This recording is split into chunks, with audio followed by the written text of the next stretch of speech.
Vendimi i gjykatës kushtetuese me të cilin metodologjisë për regjistrimin e popullsisë ju abroguan dispozitat për ndarjen e shtetasve në rezident dhe jo rezident, ka hapur debat se sa Maqedonia e Veriut është e gatshme të zbatojë regjistrim të popullsisë që i plotëson standardet europiane. Shteti ndër vite e mban statusin e përgatitjes mesatare duke arritur disa përmirësime, por ana tjetër e medaljes tregon që në fakt ndër vite rekomandimet e Komisionit Evropian për Maqedoninë e Veriut çdo vit përsëriten, pasi që nuk zbatohen nga autoritetet vendase. Në raportin e progresit për vitin 2022, Komisioni Evropian thekson që po i përsërit rekomandimet e vitit paraprak, pasi që të njëjtat nuk janë realizuar, e ato janë: të publikohen të gjitha rezultatet e regjistrimit të popullsisë që është realizuar në vitin 2021,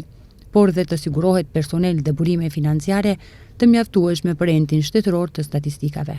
Komisioni Evropian gjithashtu kërkon që të përmirësohet fushveprimi dhe cilësia e të dhënave të statistikave makroekonomike dhe sociale, ndërsa në veçanti duhet të vazhdojë të përafrojë llogaritë financiare dhe llogaritë kombëtare tremujore me sistemin evropian të llogarive 2010. Një vit më vonë, ndonse Komisioni Evropian thur disa fraza shpresëdhënëse se vendi po bën progres në fushën e statistikave, megjithatë theksohet nevoja për të përmirësuar fushveprimin dhe cilësinë e të dhënave që mbështesin statistikat makroekonomike dhe sociale. Maqedonia e Veriut vazhdon të vlerësohet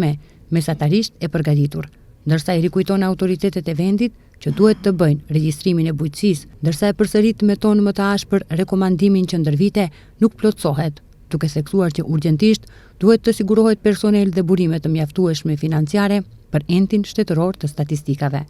Pos kësaj, përsëritet dhe rekomandimi i raportit paraprak ku thuhet se Maqedonia duhet të përmirësojë statistikat makroekonomike, ndërsa përsërit dhe parafrimin e llogarive financiare dhe kombëtare tremujore në sistemin e evropian të llogarive 2010. Rikujtojmë që gjykata kushtetuese anuloi disa dispozita të metodologjisë së regjistrimit të popullsisë, pasi me të njëjtat u nda popullata në rezident dhe jo rezident. Pas mbarimit të regjistrimit, Eurostat ishte përgjigjur aso kohe se, pavarësisht që metodologjia e regjistrimit të popullsisë në vitin 2022 mund të ketë qenë në shumicën e saj të përshtatshme me Bashkimin Evropian, Maqedonia e Veriut nuk ka qenë e obliguar për një gjë të tillë, por aq kohë sa është vend kandidat dhe jo me qasje të plotë në BE. Sipas vendimit të gjykatës kushtetuese, i cili ka ardhur mbi bazën e vlerësimit juridik të gjykatësve, dy drejtuesit e entit shtetëror të statistikave në përpilimin dhe fuqizimin e metodologjisë kanë tejkaluar kompetencat e tyre dhe në këtë veprim ka indikacione për vepër penale.